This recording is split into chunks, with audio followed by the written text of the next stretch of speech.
Match শেষে ক্যামেরায় তাকিয়ে রোনালদো বলছিলেন আই এম ব্যাক।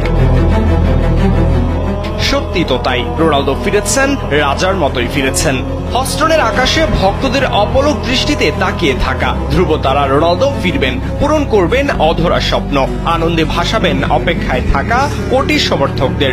রোনালদো তার দায়িত্ব পালনের সময় নেননি। ম্যাচের মাত্র 6 মিনিটেই গোল করে ভাঙলেন ইতিহাস, বনে গেলেন বিশ্বকাপে পর্তুগিজ ইতিহাসের সেরা গোলদাতা।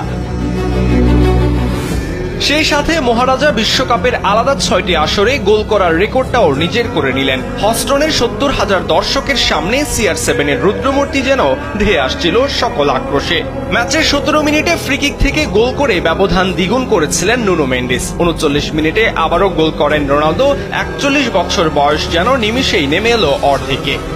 প্রথম ম্যাচে কেপ ভার্দের বিপক্ষে ড্র করার পর পর্তুগাল এবং রোনালদোকে এক হাতে নিয়েছিল সমালোচকরা। উজবেকিস্তানের বিপক্ষে সেই ঝাঁঝি যেন মেটালেন রোনালদো এবং পর্তুগাল। পুরো ম্যাচে এক পেশে 66% বল পজিশন ধরে রেখে 17টি অ্যাটাক, 9টি শট অন টার্গেট নিয়েছেন রোনালদো, ফেলিক্স, বিতিনহারা। মাঝমাঠ নিয়ন্ত্রণে নিয়ে পর্তুগিজরা ম্যাচে উজবেকদের দিশেহারা করেছেন। ব্যক্তিগত পারফরম্যান্সে রোনালদো ছিলেন উজ্জ্বল তারা। 8.5 রেটিং, 4টি গ্রাউন্ড ডুয়েল, 1টি এরিয়াল ডুয়েলও ছিল।